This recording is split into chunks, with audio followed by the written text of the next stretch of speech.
In this video, I'm going to show you exactly how to change the Bluetooth device name permanently for all devices. So I'm going to show you because I'm going to change it for this phone right here, and then I'm going to show you on my TV that it's actually changed. So I'm going to click on settings here and click on Bluetooth as you can see, and then click on device name. And now I'm just going to write like this instead. I'm going to write test device as an example. So I'm just gonna write like this and then click on the check mark in the top right corner. And now when I've actually done so, I'm gonna click on my TV here to be able to connect to it. I believe I should be able to, maybe I'm just gonna unpair and then pair it once again here. Yep, I'm gonna just pair it again so you can easily see it.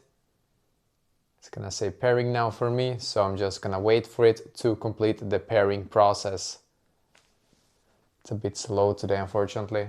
And now I'm just gonna click on pair. So now when it's paired, I'm just gonna go to the Bluetooth settings on my TV, just so you can see that the name actually did change. So now I'm just gonna scroll down, click on this one here, and you can see it. Yeah, you can see that's the name of the device, and that's exactly what I was able to change it to before, as you can see. So this one here, and you can see this right here. And basically that is exactly how to actually do this.